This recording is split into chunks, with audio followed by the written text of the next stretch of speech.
Thank you, UBC Students of Expression, for inviting me to speak today. My name is Jenny Wang, and I'm from the Human Rights Foundation, HRF.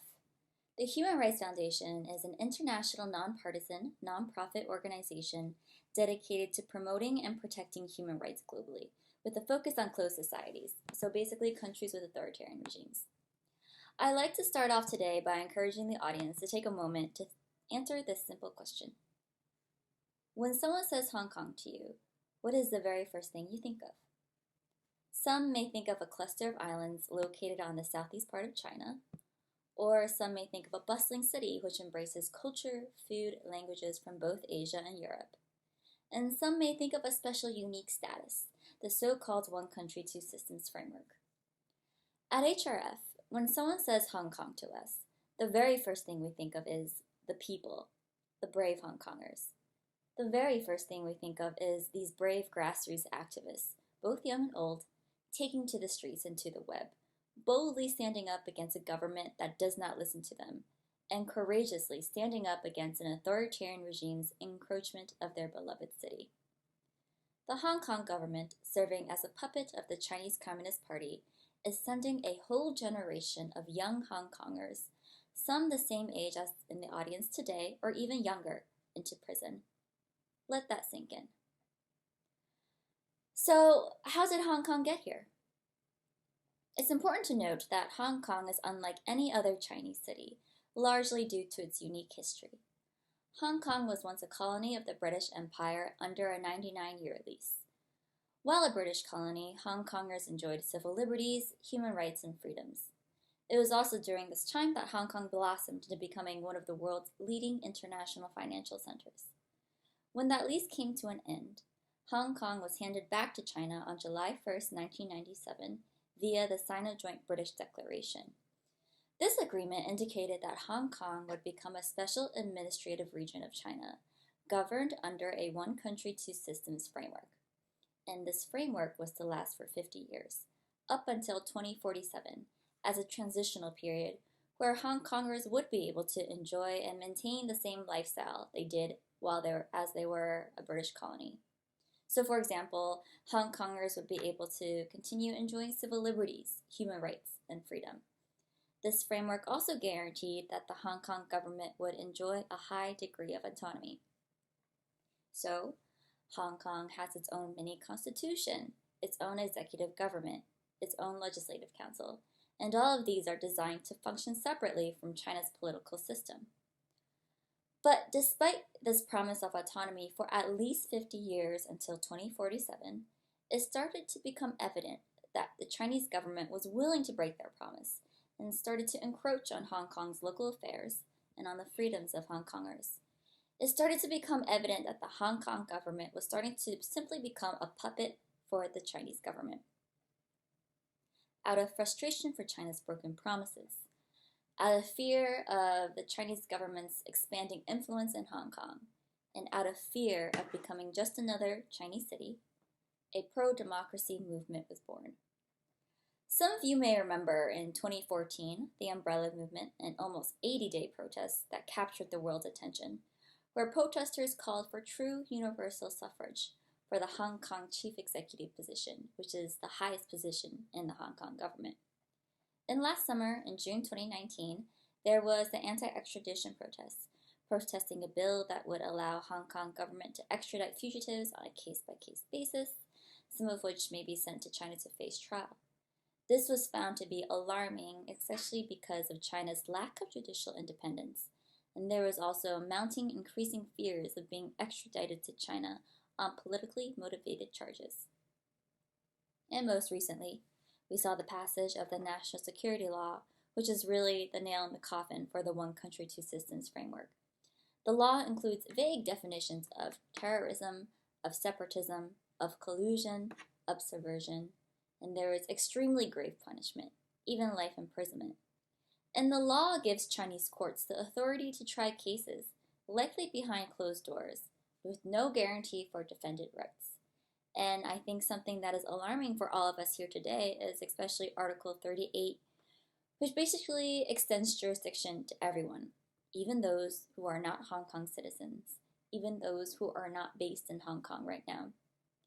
It's a clear sign of the CCP's overreach in trying to control actions even outside of its own borders.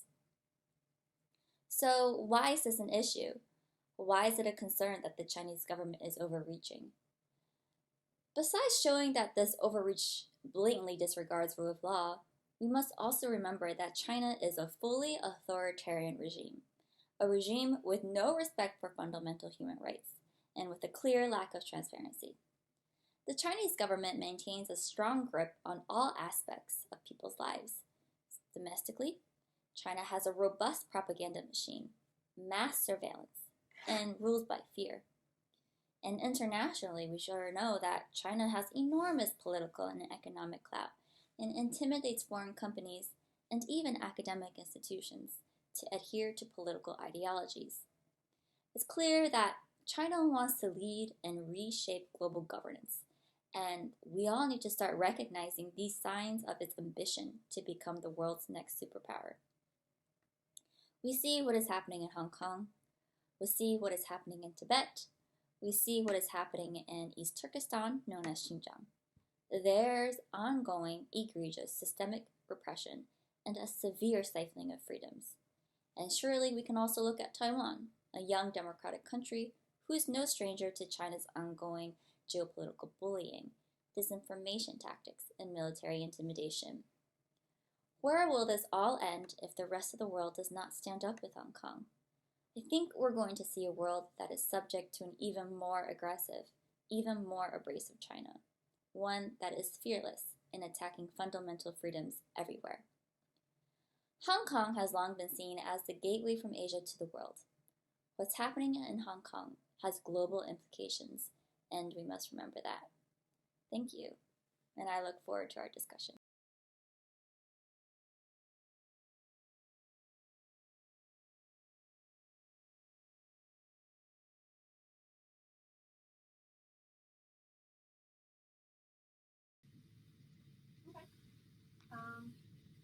All right.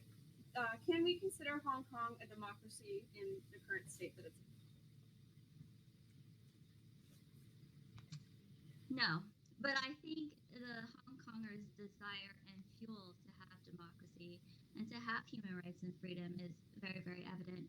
Just a few weeks ago, they had primaries for pro-democracy candidates, and we saw hundreds of thousands of people go out to vote, even though the Hong Kong government, tried to have the people scared to go to the polls. But the fact that they did is a very clear sign that they want their voices heard. They want the government to realize why people are so upset, and they want, most of all, they want to have freedom and guarantee the autonomy that is guaranteed to them. Yeah, I'm again with Jenny on this one. I was really moved by seeing people, even some of my friends who showed up to vote, and in the midst of a pandemic as well. Hong Kong went back into lockdown recently, pretty much right after the voting was done, and now the PCP has decided to disqualify many of the candidates in the the Democratic Party. So I'm interested to see how that will play out in the future. So does Hong Kong still have democracy? I would say no. Right, and they also pushed back the September elections. They postponed it for a year because of COVID, but it's obviously not because of COVID, because people are still going to work, people are still commuting, so it's definitely politically motivated. Like, one thing you have to realize is that Hong Kong is like Chinese territory, right? It's a part of China. But with one country, two systems, you obviously have a lot more freedoms. And I want everybody to have freedom, but it's like, and I saw a recent poll that says Hong Kong people don't really like the protesters. Like, the majority of them don't really support the protest, don't really support some of the candidates that were pushing for this agenda. So, I mean, if you were to, get the votes, and I think, you should just. But the thing is, most people don't support it. Well, just to talk about that poll, I have seen it circulated. I think that with the new security law having been implemented on June 30th, I think a lot of people are probably afraid to say that they want to openly support the democratic government. Mm-hmm. Very good point. Yes. All right, we will move on to the next question. What do you think the likelihood that Hong Kong will adopt China's social credit system is? Ooh, I think we'll see some more usage of Chinese technology within the territory of Hong Kong very shortly. I think just the national security law has been passed for about a month now, and already we're seeing so many things snowballing so fast, right? So we're seeing, self-censorship increasing. We're seeing how schools are pulling books from their bookshelves. We're seeing, universities firing pro-democracy leading professors such as Benny Tai from school, right? I think these are the baby steps, and if the rest of the world doesn't stand up for Hong Kong, the Chinese government will continue implementing tactics, and then eventually we'll get to that mass surveillance, and eventually we're going to get to the social credit system. So I think it's definitely something that's possible in the coming months or maybe in future years. Yeah, from a more day-to-day, maybe put this in a different context, people in Hong Kong, a lot of people use WeChat and Alipay, which are Chinese-owned companies, to make transactions and stuff. And a lot of those conversations on these platforms are not private, are definitely being monitored by the government. So the possibility of this system being implemented in Hong Kong, whether by choice or not, I think it's quite likely. I mean, with mass surveillance, that's you don't have privacy. It's from in any other country, America and China, FBI go into your search history. They can see your emails. They listen to your conversations. Facebook does it all the time, but only TikTok does it. It's bad, right? But mass surveillance is you don't have to use WeChat if you don't want to. Right? I think this discussion of the U.S. does it, why can't China do it? We need to look back, zoom out, and recognize how they have different forms of governance, right? Like I mentioned earlier, China's government is fully authoritarian, disrespect for human rights. There's no separation of powers, no judicial independence, right? If you look at the United States, you do have your human rights, and you do have judicial independence, and you do have separation of powers, right? So that's two completely different things. We cannot be comparing it apples to apples. Do you really have human rights, though? Yeah. Okay. So if I were to post a picture about Trump that I hate Trump, I won't get arrested. My accounts won't be blocked. But if I was in China and I posted something that I hate Xi Jinping, I'd be blocked right away. It's very different. Yeah, that's probably true. But the thing with human rights, you're talking about two forms of government, right? It's like China has a sort of a one-party state, but the U.S. has more of a democratic. But honestly, I don't think it's democracy. It's Eric Lee, the guy who's he's intellectual. He jokes about in America, you can change the party. You can change the party, but you can't change the policy. But in China, you can change. You can't change the party, but you can change the policy. The China used to be communist. It used to be capitalist, and then after the Communist Revolution, they had a long time of building up its own economy, and then it's they open up their own economy. They have a weird, it's a market economy, but the party stays the same, right? But the policy can change. But in America, it's looks like a democracy, but just a Chinese government would never allow, let's say, a small group of billionaire oligarchs to dictate government policy. China says the market can basically function because 70 to 80% of China's GDP is produced by the private sector, but in the end, the Chinese government said we can't let the market control us. Sorry, Sherman, could you just speak up a bit? The mic's a bit far away. We have to basically control the government, but in the U.S. it's somewhat different.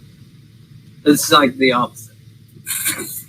Yeah, could I speak to that a little bit? So the question was about social credit system and basically like surveillance in like that you brought up in a democratic state and as well as a communist state. There's surveillance like in every. Yeah, in both and I agree with that. There's also systemic oppression in both U.S. and in China right now.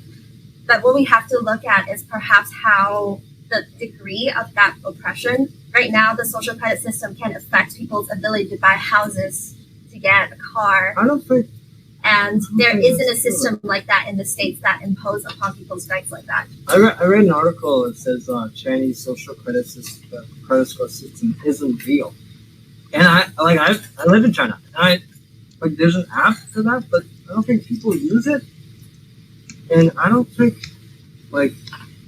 actually that if you have a low score, then you can't get on the train. I don't think that's true. Maybe it just hasn't affected you yet. But it's like a lot of people I know don't use the app at all. And you know what I mean? Like, where are you getting your news sources from? Is it just, you know what I mean? A lot of people don't use it. Do we want to take some questions from the live stream? Yes, one question here. Why is Sarah wearing a mask? Why does she have to remain anonymous for this? Sarah, do you want to answer that? Sure. So, as I was speaking to it earlier, the new security law has oppressed people in Hong Kong already to not want to openly say they support the Democratic Party. So, for myself, even though I am in Canada and I am both Canadian and Hong Kong citizen, the security law still implicates on me, and at the same time, everyone sitting here if they say anything about the Chinese government. So hence, that's why I want to protect my identity. I still have connections in Hong Kong. I want to protect people that I care about. So that's why I decided to remain anonymous. Do we have any other questions from the live stream yet, Abhi? No, that's it for now. Questions from the audience? Just speak up. Sure. Sherman just mentioned that a lot of people don't use the app, but there are certain things that may be from the inside that are slightly different compared to when the conventional media sources, Western media sources portray it. Where do you think is a good place or a good source where we can get actual, real information on how these policies that China implements that work? The social credit system and the other things that are going on. Where would you recommend, or where is the best place to get this news from people on the ground and actually in the situation? So what are the best Chinese news sources? Yeah, what can you trust, basically? It's the very hard question, like with everyone manipulating the media. What's the best way to get the most accurate information about what's happening in China right now? Do you want to start with that one, Sherman? Yeah, I will start with independent, nonpartisan media, because a lot of mainstream media will have this anti-China narrative. They have like an agenda to be biased against China, and you see that. And you see like, oh, the Hong Kong protest is because they want democracy and freedom, even though they have a lot of freedom. And the democracy thing it's like funded by the CIA. And then you have, they pushing this. China didn't handle the COVID-19 well, the pandemic, and then they were putting Muslims in concentration camps. Well, which is all, not true. Was partially not true. So you have to. Which part was true? That about the Muslims, that is like large scale like re-education facilities where they put people that are fighting in Syria basically alongside Al Qaeda, and then come back and be like basically getting radicalized, and then who say that they're going to wage jihad in the Xinjiang region, right?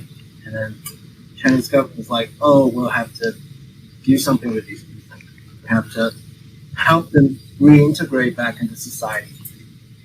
The report said that. Yeah, can Jenny? Yeah, Jenny, what do you? What's your opinion on that? What are the best news sources, and just kind of Sherman? Sure. I think first of all, we need to remember that any news that we're getting out from China here abroad, we need to realize that it may be state-approved messaging, right? I think it's really hard to get real news on the ground in China. And I think one salient example that we can all refer to is Dr. Li Wenliang, right? He was Li Wenliang, the doctor in China who was considered the whistleblower, and he wanted to share more news about the pandemic, right? But instead he got ostracized by the government, right? That's just one example of how the Chinese government tries to surveil and monitor and silence any rhetoric that goes against its ideologies. I think, Sherman, you mentioned something about anti-China. I think we need to be very clear that this is more about anti-Chinese Communist Party, right? When I am saying I'm anti-CCP, that does not mean I am anti-China. When I am criticizing the Chinese government, that does not mean that I'm criticizing the Chinese people, right? These are very things that we need to make very crystal clear when we talk about these issues. I want to go back on the accurate reports. There's a lot of great educational academic institutions that have published wonderful reports. I know the Australian Strategic Policy Institute wrote a fabulous report about what's happening to the Uyghur Muslims out in East Turkestan, aka Xinjiang. I know, Sherman, you mentioned that you think the Uyghur stuff is all fake news. It's not fake news. Okay, but basically Uyghur Muslims are faced with discrimination and marginalization every single day of their daily lives. They're separated from their families for no other reason because that they're of their religion, of their culture, their identity. And I think we need to be clear that right now what's happening in Xinjiang and East Turkestan to the Uyghur Muslims is clear-cut genocide. If you look at international law, if you look at the Convention on the Prevention and Punishment of the Crime of Genocide, which is like an international treaty, it says that, killing, serious bodily mental harm, imposing measures to prevent birth, like mass sterilizations, forced abortions, mandatory birth control, and forcibly transferring children. These are very, very clear-cut ways that there is a clear intent to completely get rid of the Uyghurs. They are a ethical religious group that the CCP views as a threat for no other reason because other than that, their religion and that they have a different culture, language. They're not the dominant Han Chinese. Can I speak to that as well? Yeah, and then we'll get China. Yeah, so your question was what kind of news sources can we trust? I think that we have to be look at the larger scale of conflict between the US government and the communist government across the world. So even dating back to times of Cold War, there has been propaganda circulated and news sources and these news institutions that were built in that time, they have these different agendas. So I don't think that saying that, trusting New York Times would be that they're right about everything. I don't think there's any such things. If you are interested to know which news sources or just what the truth is, just look at it from different perspectives. Check fact check your things 2, 3, or 4 different news sources and see what you really think is the truth. Yes, and you can also follow Human Rights Foundation on Twitter at HRF. We always post a lot of updates and news. I think you guys post a lot of propaganda. That's what I think. But I'm not a mouthpiece for the Chinese Communist Party or something. But I'm just all of the stuff you said about the Uyghur Muslims. Oh, they were going to discriminate them. So genocide. None of that is happening, right? You hear news from independent media, and it's they have 35,000 to 40,000 U.S. trained, Turkey trained Uyghur Muslims that the Turkey got caught on giving fake passports to Uyghur Muslims for them to go to Syria and basically fight alongside the terrorists, which were funded by the U.S. to fight against the Syrian government. It's al-Assad, right? And they basically, the U.S. went into Syria. They say that al-Assad is a brutal dictator trying to gas his own people, which is, according to the CIA. And then they just trying to justify a war. Right? It's a regime change war. And then somehow the Chinese Uyghur Muslims were also involved. And then they were getting radicalized. And then they came back. And it's going to wage jihad. And then there were like multiple terrorist attacks in the Xinjiang region. It's all there. So the Chinese government was like, we have a problem. The problem, and we have to like obviously put these people in the education centers, not because of their ethnicity or their religion. In matter of fact, it's like there are 56 ethnicities in China, and 55 of them are like ethnic minorities, and they have so many more privileges than the Han Chinese. They don't have to adhere to the one-child policy. They get like more points when they go to college, whether it's a college entrance exam, which is like a big deal in China. So they get a lot of privileges. And, you know, there's no genocide. It's just not, you know. Either of you want to say something quick to that, and then we'll take another question? Lillian, the Uyghur representative is on her way in 2 minutes. She's coming in person? Yeah, no, on Just, okay. Great. Okay. So, yes. Just speak up.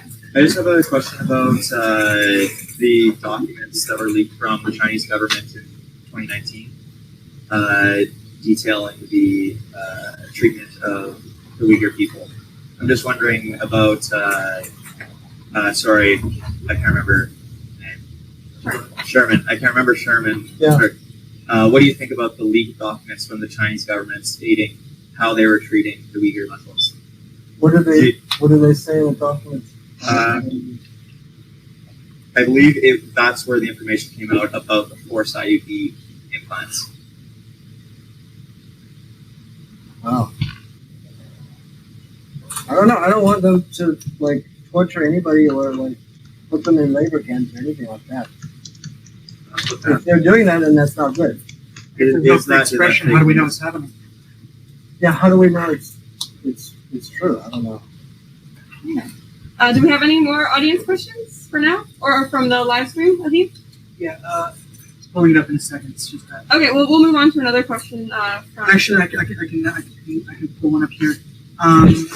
So I have a relative who's more pro-China. His reasoning for this new sweeping legislation is because of the violence of the protesters destroying infrastructures and threats to civilians. Aviv, could you speak loud? Yes, the idea is that the new legislation in Hong Kong, the security law, is there because of the protesters destroying infrastructure. I think this might have been covered. So, someone else asked about what about family courts? They are authoritarian. I don't know what that is. Chinese family court? Do you know anything about that, Jenny? Unfortunately, I don't at this time, but I can definitely look it up. But I can answer the first question. The first question was saying that an audience member had a relative that thought the national security law was needed. Is that correct? Yes. Okay.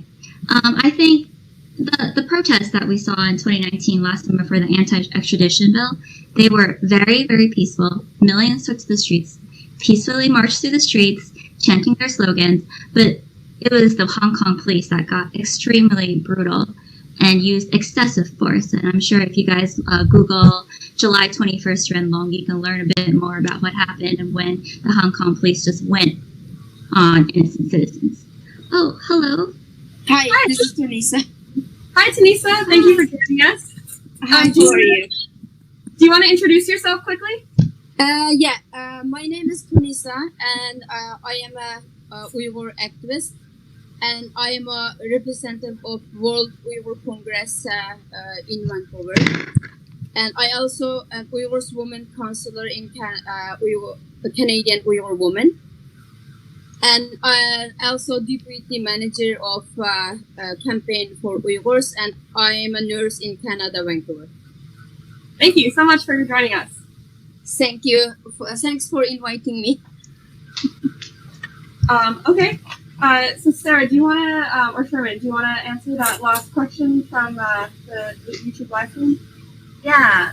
So, like Jenny was saying, mostly the protest was very peaceful up until police started using rubber bullets and tear gas against civilians. So I think as a way to protect themselves, some people saw it fit to attack police stations or attack police with like force, but definitely not the same level of force as rubber bullets or or tear gas. They were building blockades, just to demonstrate a solidarity to the movement. Sherman, your thoughts on this? I mean, obviously, not everybody who's protesting is, a CIA asset. It's just that they're like, what, a million or hundred thousands of people. And, if they protest peacefully, they should have the right to, no matter what they're protesting, right? It's just your freedom. You have to support that. But the whole protest is fueled by, American NGOs. So you have to keep that in mind. It's just like, it's not legitimate. It's fueled by a foreign government.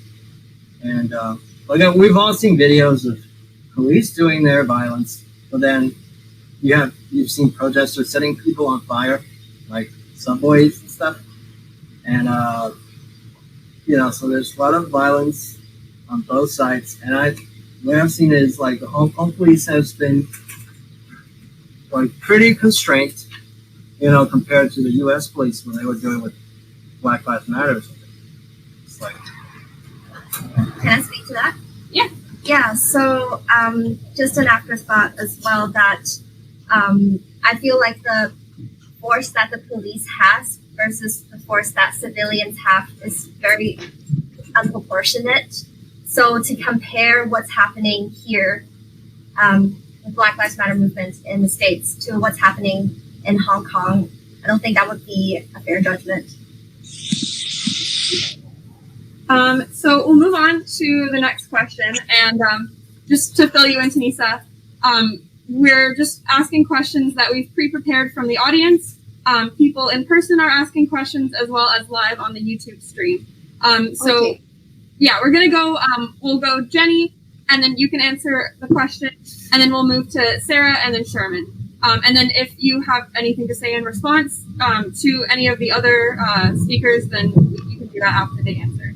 All right, so another question we got from online. Why is it only now becoming popular within the international community to criticize China's human rights abuses and government repression, considering their long history of such actions? So, Jenny? Why is it only now that the international community is paying attention? I think that's a very good question. I think the international community should have been paying attention to China starting from the 1950s, right? If you look at the 1950s, what's happening in Tibet, there's a 17-point agreement drafted by the Chinese government, and then this document was to have guaranteed true autonomy for the Tibetan people, but that did not happen, right? The Chinese government broke that promise decades ago, and the world didn't do anything. And now we see that in Tibet, there is severe political, cultural, religious suppression. And the Chinese government has continued to act on that, as we see right now what's happening to the Uyghur Muslims, right? The same aspects of suppression are being used onto those people as well. So I think it's good that people are starting to talk about this, because this is something they should have talked about a long time ago. The rest of the world should have taken concrete action against the Chinese Communist Party, and they should have demanded accountability for their actions in Tibet decades ago. And because of the international community's inaction with what was happening in Tibet, the CCP felt emboldened, and the CCP saw what they could get away with.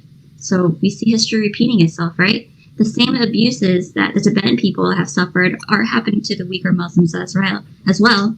And we are starting to see a lot of inklings of this in Hong Kong too, right? So like if you're inciting separatism, you can get in trouble. So it's a very good question. And I think while we are a bit late on this, this is something that we need to be doing. Tunisa, what are your thoughts? I think Jenny, she answered very correctly, and I thought especially it's not recently, actually, it has been since 1949, for example, for Uyghur people and other Turkic people in East Turkestan, so-called Xinjiang, and Chinese government is continuously, gradually have been doing genocide in that region. And then they always able to cover it up, and they didn't want outside of of China, the whole world, they didn't want them to know, and they always able to cover it up. And whatever happening in our country, whatever happening right now in Hong Kong, especially the law changed since July 1st, and also is Tibet, also Falun Gong, and Yes. this is all happening in one country in China by the Chinese government. Actually, the international community, they should recognize, they must actually, the Chinese government is a transitional criminal organization. We saw the last time is the Hong Kong people were beaten during the protest. After the protest, the gangs people wearing just like normal people. Actually, they are the force. They are the Chinese police, dark police. And then people taking the video. We all saw that. This is government organized, government set up the gang people. People live in China right now. They are all in fear, except some of the Chinese Communist Party members, because they have a lot of benefit from the Chinese government, and then Chinese government use them to threaten other people, including all their Chinese citizens. And I also want to tell here is that when you look at the history, whatever happening is China is the only country that produce fake baby formula and has already killed thousands of children. And there is a lot of evidence. And also, China is the one of the major countries that makes faulty children vaccines. Many fake vaccine manufacturing and distributing records were uncovered. This bogus vaccine have killed thousands of children. And this continue happening since Chinese Communist Party take power. They also always play with people's mind. And when you look at the communist cold mentality, and they always try to hide all of the evidence.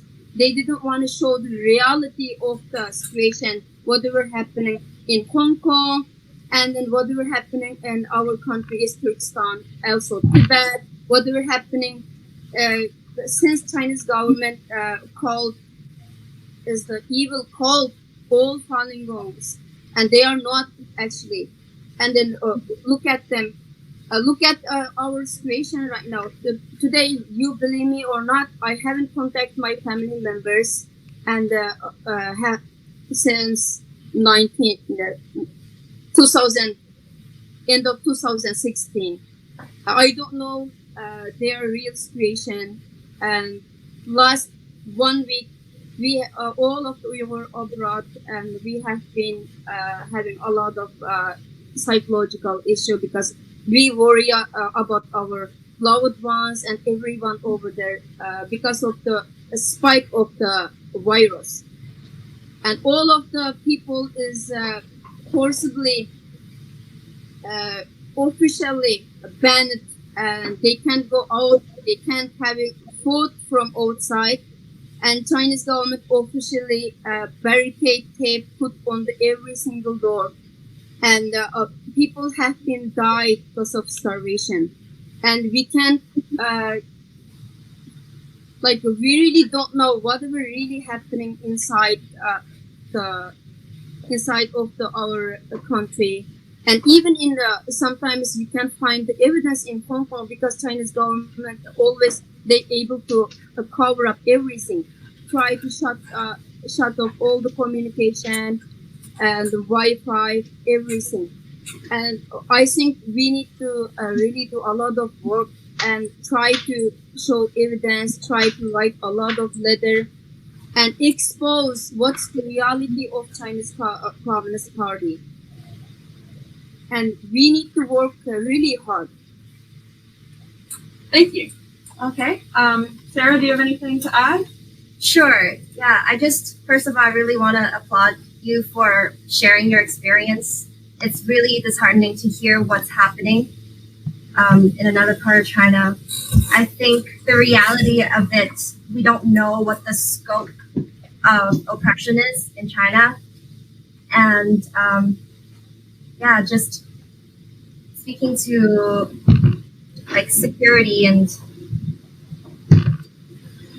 sorry, it's just very hard to not feel like empathy and emotional about this because this is a very tough thing to talk about. Could you repeat the question? Oh, why is it just now becoming popular within the international community? Yeah. So what I was going to say about that, I think it's just like any movement recently, like the Me Too movement or the climate strikes movements around the world, Black Lives Matter. It's because, you know, information circulates so much faster that these movements have been able to like take internationally. So I think it's the same thing as what's happening with the views against Chinese government. It's just that things have been brought to light now. Yeah. Okay. Sherman, what's your opinion on the question, and do you have anything to respond to? Tunisa. Yeah. Sorry. Tunisa, can I ask you a question? You're from the World Uyghur Congress? Is that what it is? Yes, I am the member of World Uyghur Congress. Yeah. Yeah. I have like a report from an independent journalist, okay? Ajit Singh, okay?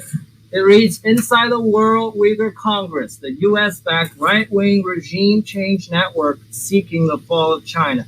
And it reads, the World Uyghur Congress is not a grassroots movement, but a U.S. government-backed umbrella for several Washington-based outfits that also rely heavily on U.S. funding and direction. Today, it is the main face and voice of a separatist operation dedicated to destabilizing the Xinjiang region of China and ultimately toppling the Chinese government. And also, the NED is also involved. You know, the National Endowment for Democracy has provided the WWC with millions of dollars in funding, including $1 million since 2016 alone.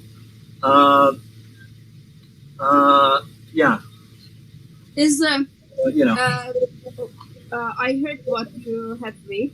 As you know, is Chinese Communist Party is the internet like the police, right?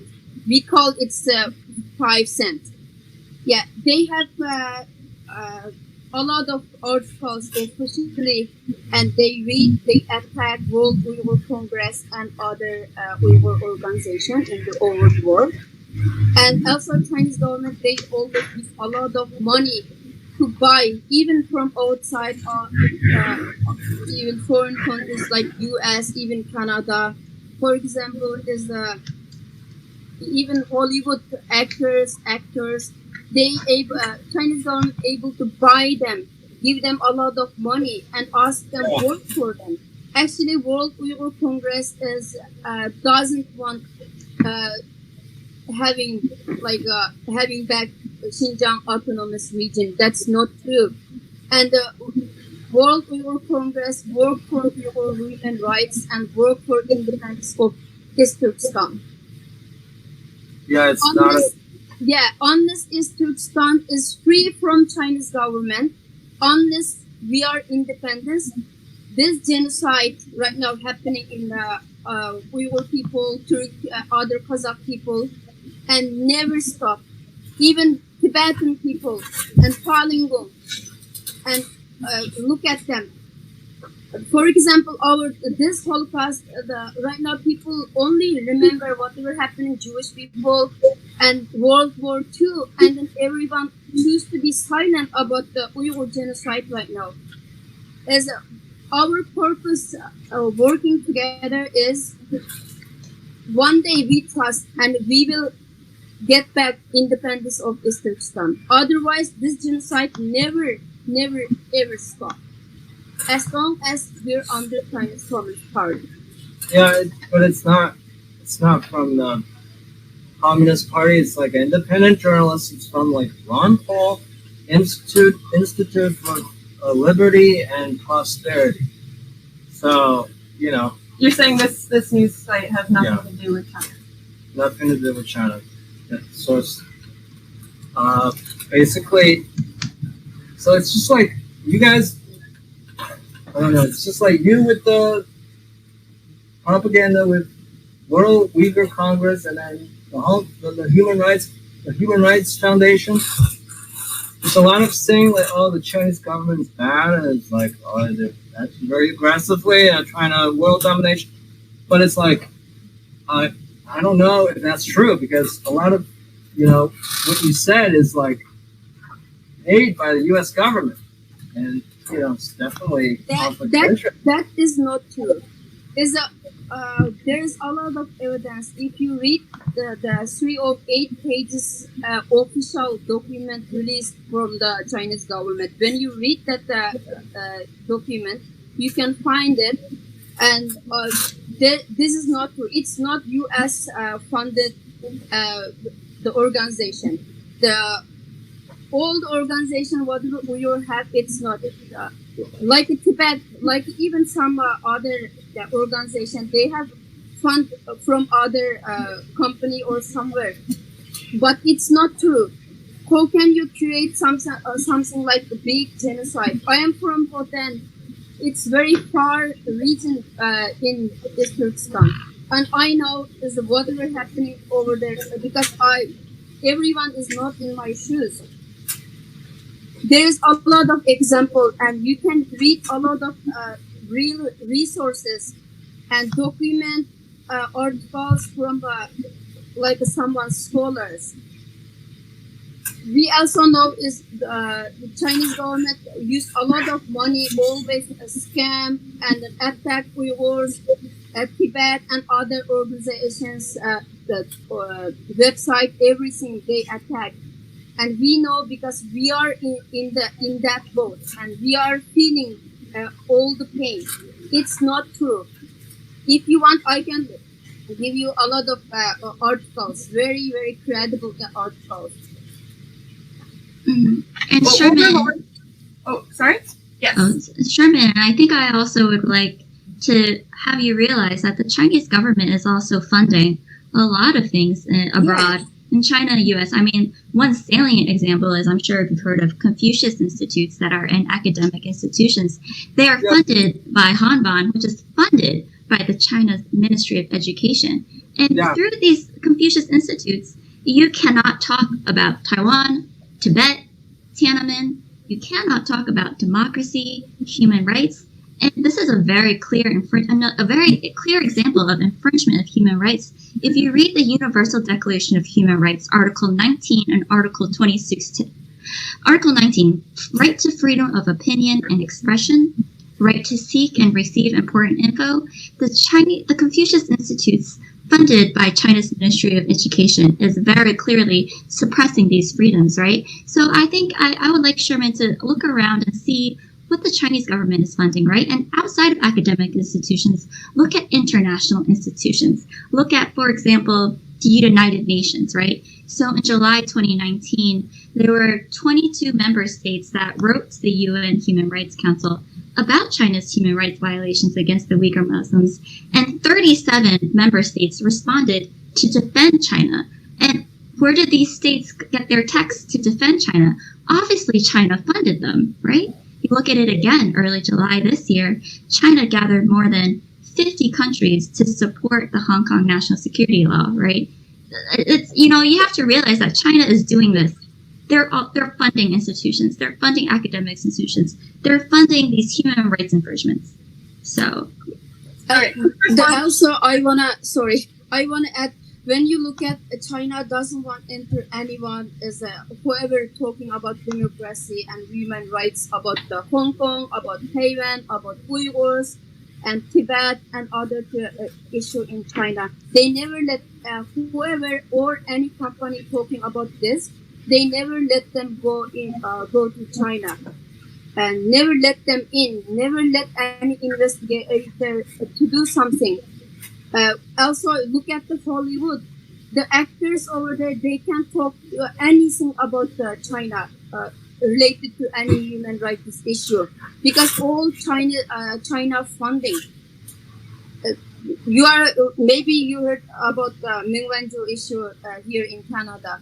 After Ming Wanzhou arrested, Chinese government arrested 2 Michaels just after a few days, and then they never months ago they clearly said, and if you release Meng Wanzhou, we can release 2 Michaels. What's this? They funded everything. They tried to do everything. When you heard the Anastasia Lin and her, she's a human rights fighter, and when you heard her story, and you can find even Chinese government funded a lot of famous store and company, even in Canada. Not even let her get her suit from the store. Even it's in Canada. We'll have a quick response from Sherman, then we'll move on to different questions. I don't think anyone's going to agree. So the Hong Kong, the Confucius Institute, I think it's definitely funded by the Chinese government to work with public universities in North America, even in Canada. And they have like the goal is to spread Chinese culture. But then they're not forcing anybody to join. You don't have to take their class or whatever. And then about the United Nations, they people were criticizing China or whatever, but then it's like 17 Muslim countries applauded China for their handling of the Uyghur Muslim situation, right? So that's pretty, you know what I mean? But that's true. Some of the Muslim countries, they stand with Chinese Communist Party, because some of the Muslim country leaders, and then when you look at their system, they don't democratic. Most of them, they don't democratic country. They don't want to have democracy. That's why they sell their face to Chinese money. That's why it's happening. Sure. Okay, we'll move on to some questions from the audience. You were talking about why now. Do you think the pandemic and its origins and past pandemics have originated in China, that this will get the rest of the world looking a little more closely? Because you say the world ignored Tibet, they've ignored other things, but now they have a vested interest in the secrecy of the Chinese government, and do you think that will get the world a little more interested in what's going on there, because it has affected the entire world? Let's try to keep our answers a little bit shorter, just so we get to everyone's questions. Jenny, what do you think? I didn't quite get the question. I'm sorry. Do you think that part of this magnifying glass that's now on China is because of the coronavirus pandemic? Do you think it'll get the world on its feet, where in the past it's like, okay, that didn't affect us, that was just Tibetans, those people were not us, so it's easy to just... So because it affects people globally now they're paying attention. And, well, the U.S. and everybody.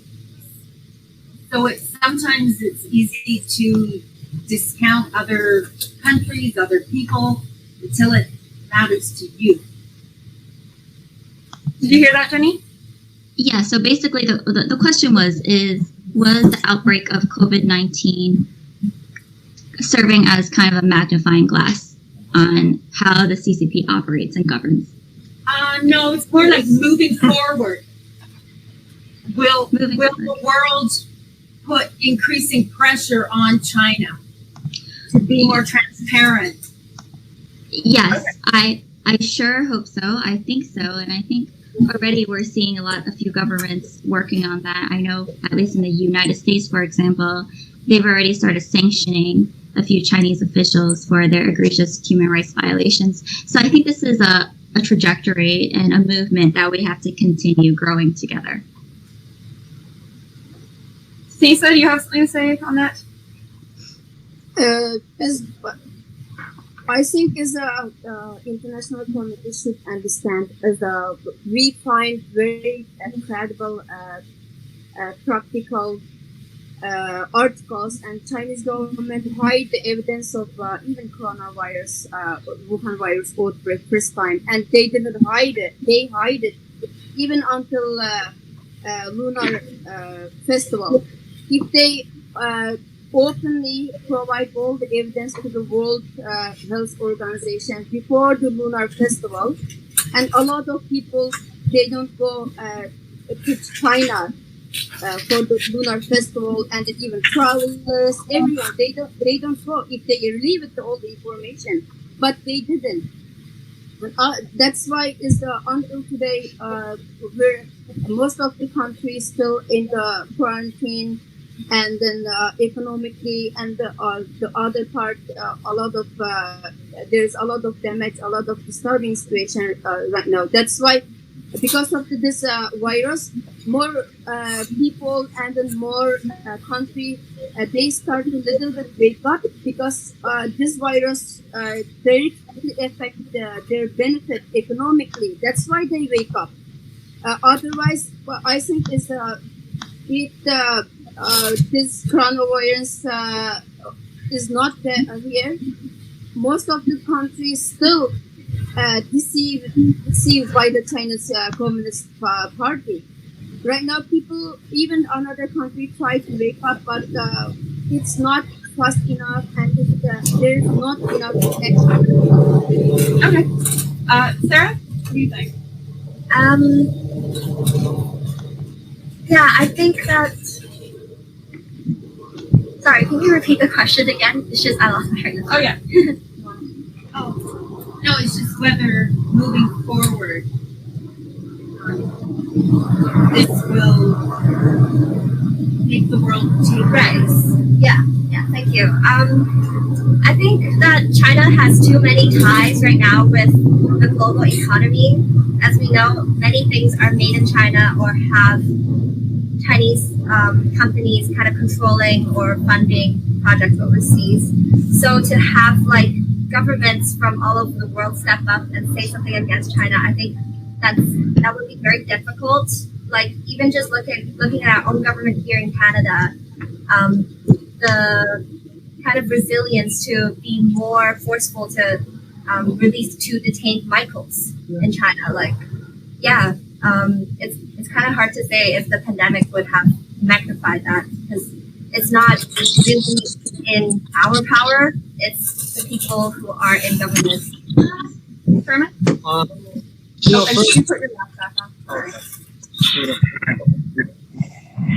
on. First of all, about the origin of the virus, it's not conclusive that it's from China or from anywhere, because they found the outbreak happened in Wuhan for sure, but then they found I read an article where they said they found a coronavirus sample in a Spanish river in last March, right?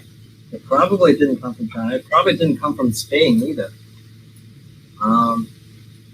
But you know, It was ground zero, wherever it originated.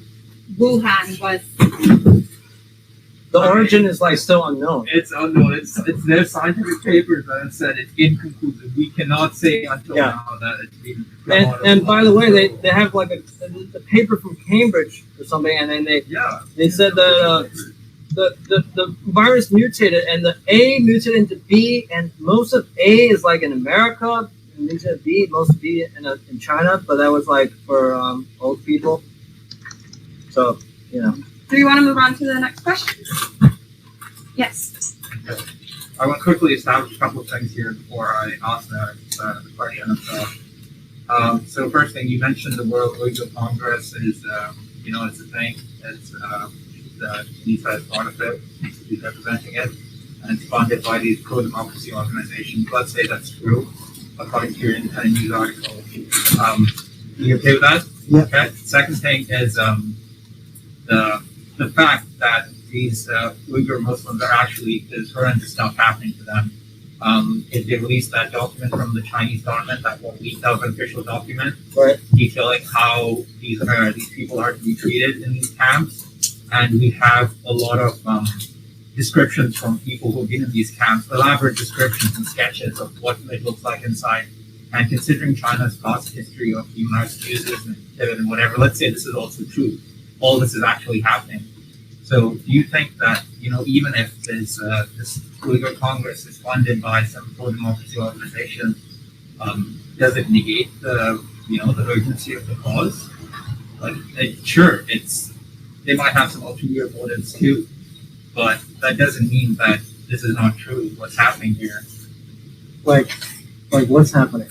What contraceptive devices, and they're being tortured. Kids are being taken away from. What do they say they're being tortured? Because they are being tortured. That's Yeah, what the is document has listed, and Right. people are describing this. It's a pretty bloody elaborate hoax if everyone is Obviously, saying yeah. they're being tortured. Obviously, torture's not dumb. No. Yeah, so Okay. that's what's As happening. Yeah, thanks for the question, and then whoever answered, it's very true. Maybe you didn't have to look at the real testimony. Some testimonies give a lot of testimony at the torture and what torture, and you asked, and I want to answer your question. The torture is the woman gang raped in the Chinese concentration camp. Yep. And maybe you don't trust there is no camp. A Chinese government, at the beginning, they don't even admit there are a lot of re-education camp, they said, but it's not re-education camp. As the people are missing from the street, from their home, and then the people, just only few people came out from this concentration camp. They are Uyghur, but they have Kazakh citizenship. They have Kazakh citizenship and then Egypt citizenship. That's why they were able to escape from the camps. Otherwise, they would die with many Uyghur people. And we have to be human first. And they have physical torture, women's, regardless man or woman, and have gang raped. We have a lot of testimony if you look at it, if you want to. And also the organ harvesting. Organ harvesting, it has been since Chinese government invaded East Turkestan, as though we have a lot of issue with the Chinese Communist Party. China, more than you understand more than me. China, they don't have a voluntary organ donation, but China is the number one organ transplanting country right now. When you look at the Beijing, the famous hospital, you can look at their website. You can find a lot of information about the liver transplantation and kidney transplantation. They said there's the 5,000 to 10,000 liver and kidney, cornea transplant in a year. But Chinese government, I don't doubt that. That's I've read about this. It's terrible, and I just wanted to get to the question, get you to answer the question to the point. So I wanted to know if there's any ways you guys think we can actually, is it possible to separate, these people, these pro-democracy people meddling with the Congress and the actual situation happening? Is there any way to extricate the two? Because I don't think so. There are going to be people who are meddling with this, who are going to try and take advantage of this pro-democracy activists like CIA or whoever. But there's no real way we can actually separate the two, or is there? That's my question, really, to Sherman and others. Yeah. First of all, okay, let's look at the whole where the whole thing started, right? Remember, there were like U.S. trained, Turkey trained, Uyghur Muslims, basically fighting with terrorists, right? So these people are terrorists, right? Fighting in the Syrian civil war. Basically, that is not true. How come you say is the unarmed? I'm not saying everybody is a terrorist. I'm not saying everybody is a terrorist. Because Okay. we're Muslim and you think it's terrorist. Maybe It's been Chinese credibly reported by independent media. Yeah, They were only fighting in Chinese Syria. government they reported like that. No. That's why they put I have millions of so people many in sources. the Chinese concentration camp, right? Maybe you sent by the Chinese consulate in Vancouver, maybe. Right. Yeah. You okay? I'm just finished. They basically they're fighting in this, you know, Syrian civil war, and then they came back, right, fighting alongside Al Qaeda, and then the Chinese government is like, oh, you guys basically became terrorists, and you know, instead of running them up and shooting them in the face, we're gonna put you in re-education center and then help you reintegrate back into society. Now, what's actually going on, I don't know, because there's like been like a series of terrorist attacks in Xinjiang, and you can see the videos. You know, go see the videos where they're just like driving a car, and then like so many like suicide bombers happening, and you know what I mean? Yeah, And so many. Do you know Chinese? Sorry. Do you know how many accidents happened by Uyghur people in China? Can you count? You can count only one or two accidents. No, only one or two organized and set up by the Chinese government. No. When you think, I came to Canada 2006 end of March. I got my passport because I have. There is no criminal. Everything. I came here as a skilled immigrant, and no, is the yeah. I came here, but for me to get passport, in over in China, more than 1.5 years. Look at some people. You said you're talking about Syria. How they people get the passport? How many people get the passport? Is it easy? It's not easy for the Uyghur people to get passport. They get the passport and they went to the Turkey, and Turkey give them a very easy way to visa, and they go to the Syria. You can make anyone make up, and you can make the video because of the purpose of the Chinese government. It's not true. Even for example, say few thousand people in Syria, and whatever they did, and it's their problem. How come Chinese government put millions of Uyghur in the concentration camp, and while husband taken to the concentration camp, and Chinese government sent 1.1 million Chinese official to the Uyghurs women and asked them to That's not true. involve. No, it's true. That's not true. Because, no, it's true. We have a lot of evidence. Right. Even right. you study in Canada, and then you still have a communist cold mentality. That's why you are saying this kind of shit. Okay, Yeah, let's take that's why you are saying that. Look at Hong Kong. Many girls beaten by the Chinese police and raped by the Chinese police.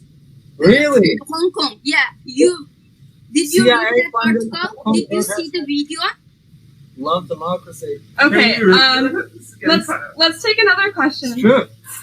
Yes. Sherman, you believe in freedom of speech? Yeah, I do. You believe in freedom? Yeah. You have to watch your speech. Oh wait, sorry, Tunisa. He's just finishing his question. I'm I'm pro America. I'm pro everybody. I don't. You know what I mean? No, but you keep talking about how you've got the best sources and how you've got the correct sources. I didn't say I got the best sources. Okay, but you're saying that you've got the most impartial, independent sources in I this. said I got independent news, yes. Okay. Because I don't want to get CCP source, right? Okay. State on it. But the regime that you're talking about is specifically anti-free speech, and you're pro-free speech. What's anti-free speech? The CCP, like the fact that I can't say anything bad about the leader of my country is anti-free speech. Yeah, that's not good. But you know.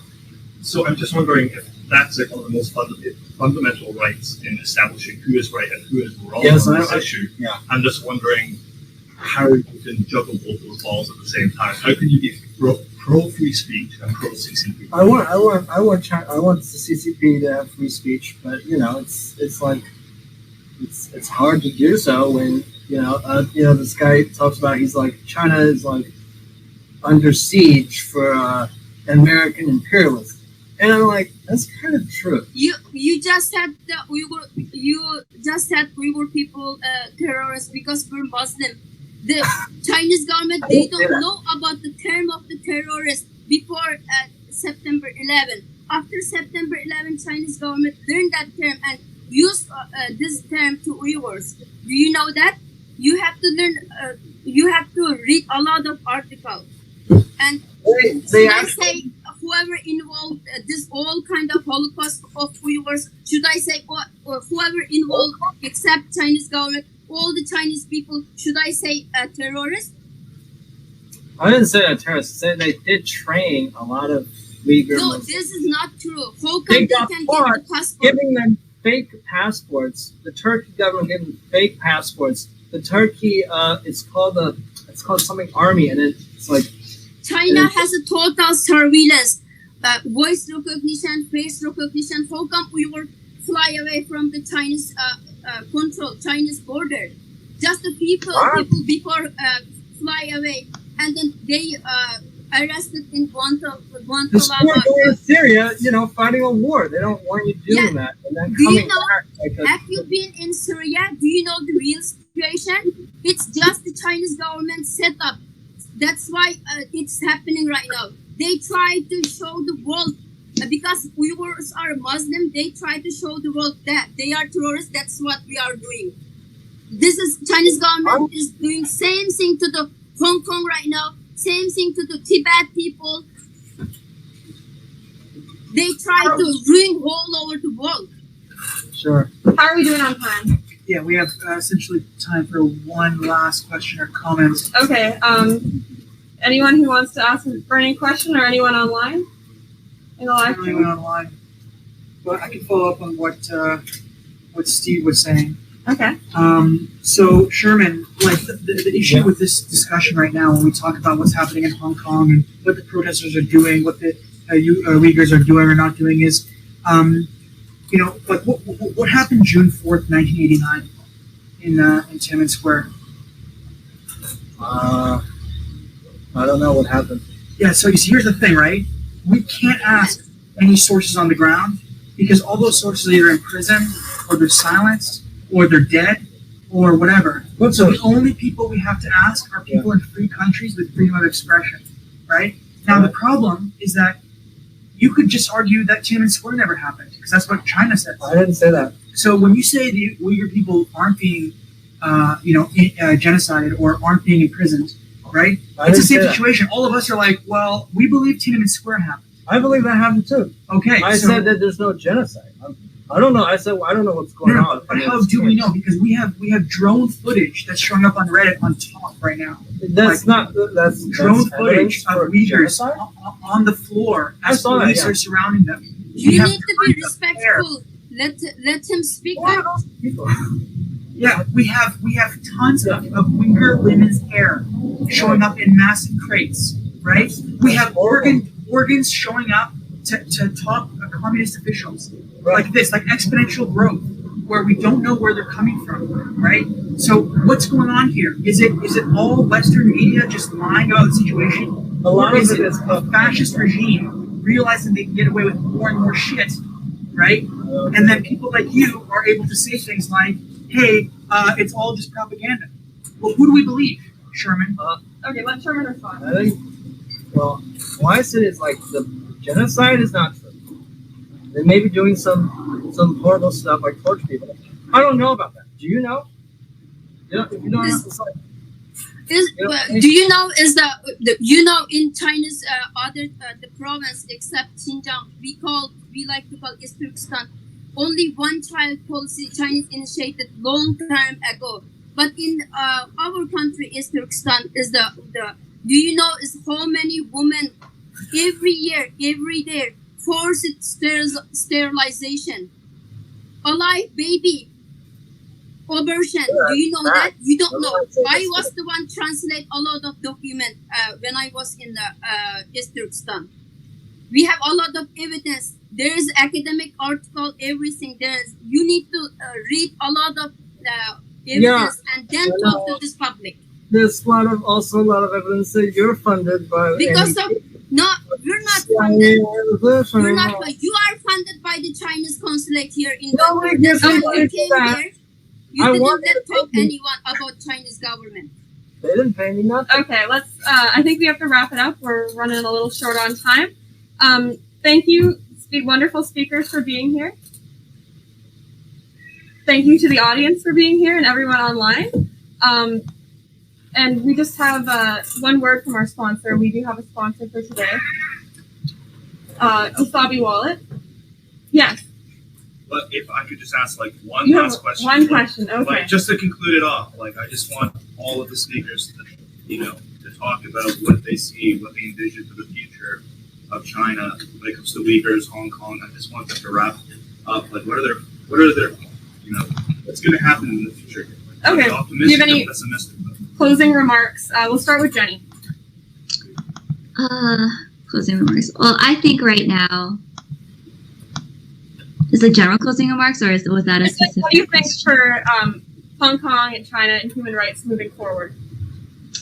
I think the international community and all of us here today really need to start paying more attention to China's multi-pronged strategy of how they are weaponizing technology, of how they are using their economic and political clout to buy power. I think right now the world is starting to awaken, and I think that's a good thing. And I think we all need to act on that, right?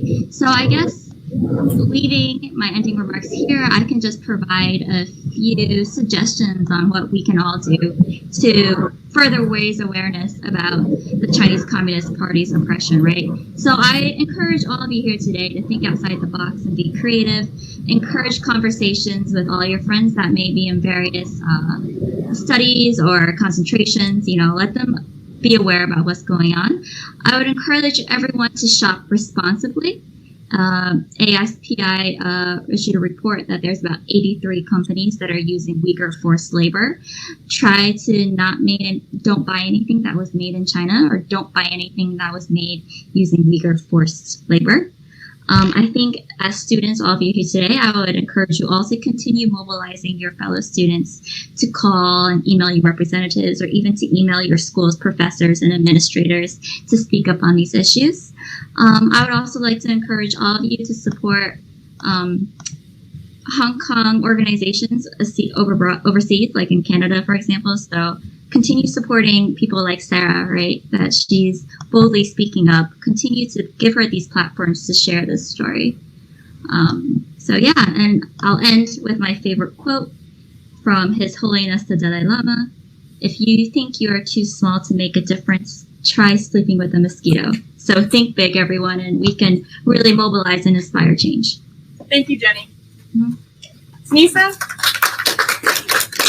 Yeah. Thank you, everyone, having me today. And I just want to say, Jenny already said, I try to one more time, try to not to buy, because we can do whatever we can, and not to buy whatever made in China, because a lot of things made in China came from forced labor company, and then a lot of people over there, millions Uyghurs and Tibetan, Falun Gong people in the labor camp, they work almost free, or they work just a few dollars, and they are not criminal people. They are people like you and me, and they can't scream, they can't cry, even they do, only their voice heard by the guard. And the world, we can't hear them. What we can do is boycott China and the Chinese product, and needs to be like a stop in our democracy country. Thank you, Tunisa. Thank you so much for joining our call. Thank you so much. Yeah.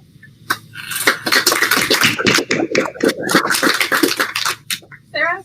Yeah, I think as an international, as part of the international community, we can all do better to support people who are being oppressed in China by setting up petitions, or showing up, actually physically protesting to stand in solidarity. Other than that, also, I would really love to see a movement towards providing asylum for people who are seeking asylum.